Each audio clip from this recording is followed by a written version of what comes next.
I'm going to share with you why I am bearish on the Western world in just one quote. For years here at Nomad Capitalist, we've been talking about how I believe there is a sea change in the world. In the mid-1990s, when my father told me to go where you're treated best, when he told me those 5 magic words and said, you don't have to stay in this city, this state, or this country just because you're born here, just because your family's here, he opened my mind to the idea that no one country will be successful forever. And I've talked many times before about how when I was born in 1984, the people who put up the list every year of the best places to be born, I believe it's The Economist, ranked the United States #1. West Germany was #2, if I recall correctly. And now, fast forward 30-some years later, the United States isn't really anywhere near the top. It's no longer near the top of the rankings of the world's freest economies. I believe the United States, by some metrics, is now barely in the top 20, as countries ranging from socialist Denmark to newcomer Georgia have overtaken it. Even North Macedonia is freer than the United States in many ways. And so when I came across this quote from American abolitionist Frederick Douglass, I realized this so well sums up why I am bearish on the future of the West and why I choose to spend my time in emerging economies, countries that I believe are up and coming, hidden gems, places that people aren't talking about that much, places that a lot of people who watch this channel think I'm stupid to spend my time in or invest in.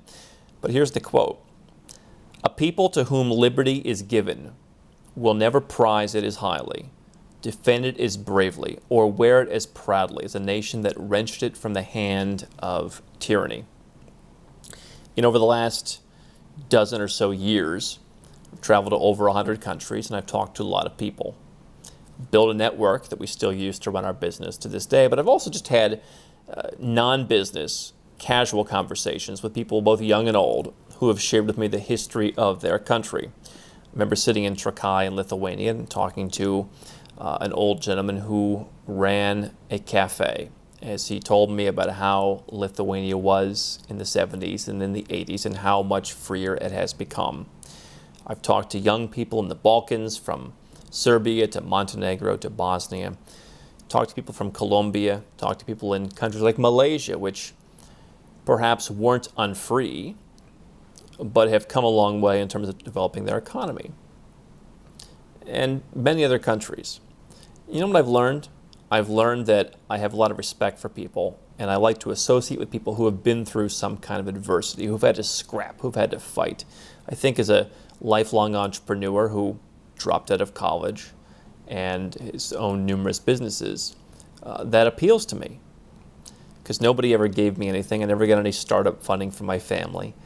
I just had to go out there and pick up the phone and make it happen every day to get my early businesses started. And so when Frederick Douglass talks about people who have suffered being those who value liberty more, that really speaks to me right now at a time when you have people in the Western world who are protesting against capitalism, saying that being wealthy is evil, success is bad, billionaires shouldn't exist, and I'm sure they'll get around to everyday garden variety millionaires eventually. In many ways they already have with their tax code, but the bottom line is what my father talked about, of how the Western world is changing and will be less competitive and less appealing to people who are successful, people who are innovative. That has been happening for decades. And I believe it's because, at least in part, people in these countries have never had to fight for much of anything. I understand not everyone has it made in the shade in the West, but for everyone who is suffering in a Western country, for everyone who has some kind of disadvantage, I will compare that person to someone who grew up in Soviet Armenia, or someone who grew up in Laos, or someone who grew up in Colombia at the height of all of its problems. And I've talked to people, for example, on my team who were around in Serbia or in Montenegro when the value of money was declining very quickly. I've talked to people more recently in Venezuela who've had the same thing happen. And they realize that you can't trust your government. You may not be able to trust your currency. You need diversification. You need options. Many of them have left and gone and lived in other countries. Many of them did not. They wrote it out, and now they're happier that their country is on a better track. And you look at some of these countries. Serbia, for example, has one of the fastest growing passports in terms of travel privileges a couple years ago. We wrote a blog post about that back in 2017. Countries that were once not well respected have become respected countries, at least in the eyes of much of the world. Maybe the Western world hasn't caught on to that. But I really think there's something to having been through adversity, having seen and saying, I don't want to go back. Now, there is occasionally a country that I believe where they become too successful, too prosperous, and perhaps the tendency to go back is possible. I've said that about Chile, where I call it the visa waiver program syndrome, where once your passport can go to the United States without a visa, you've probably reached a pretty high level of success, and perhaps you start to go back the other way and starting to, hand out more goodies to people and giving away more free stuff. But in general, I like countries that are up and coming because they have a little bit of fight in them. And if I'm in the Western world right now, I'm going to be increasingly concerned that people who hate capitalism, despite having so many benefits from it, more than really any time in human history, people who fail to see that the rate of, abject poverty has decreased from nearly 50% to under 10% in their parents' lifetime, they're going to come after you and they're going to take your money and they're going to find more ways to tax you, confiscate your wealth, and just generally be a thorn in your side because they don't know any better. To them, that's progress. Looking for new things to kvetch about because they have it so good is their rallying cry. And if you haven't been to the places that I'm talking about, the places where I live, and you haven't seen how people look at things a bit differently, how people realize where their bread is buttered more than people in the West who've never known any different, it's hard to understand until you do it. But I can tell you, investing in places, potentially banking in places, living in places where there has been adversity, I think is a good thing.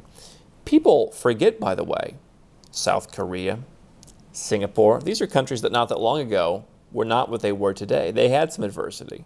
They were not as wealthy as they were today. And I think finding the next Singapore, I don't know if there'll be any country that will become so incredibly successful and wealthy as Singapore because there are so many more countries competing now. I think you'll see niche Singapores, countries that are incredibly successful in one part of the equation, which is why I say don't just look for one country to go to. Look for a basket of countries where you can pick what's best about each country. Maybe in one country it's the best, safest banks. Maybe in another country it's a great passport that you can get. You can't get everything from Singapore these days. And Singapore has become expensive for many people. And it's become difficult even if you have the money. And so I think that finding those countries and remembering that those countries were at one point not nearly what they were today, and knowing that countries progress. Everything is in a state of change. The Western world is in decline. Their power is declining. Their military power is declining. Their influence over the world is declining as not only countries like China come up, but also more regional powers, countries like Turkey, become potentially more influential. I think being diversified in some places where people know what failure looks like, they know what hyperinflation looks like, they know what real socialism looks like, they don't want to go back to it. I want to go to places where people are looking forward, knowing what's in their past, rather than people who have been distanced from that and have no idea where their wealth comes from and are so intent on ruining it.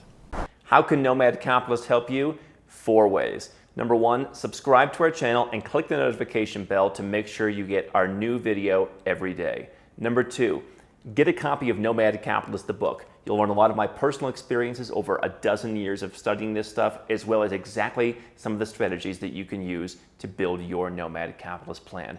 Number 3, if you're not sure where to start, but you want to come and learn from my team and I, you want to come and mingle with like-minded people, learn more about our live conference, Nomad Capitalist Live. It's coming up soon. And number 4, if you want some help right now because you've got a burning issue, you need something solved, you want to lower your taxes, get a second passport, or build the Nomad Capitalist lifestyle of your dreams, go to nomadcapitalist.com and click on Become a Client.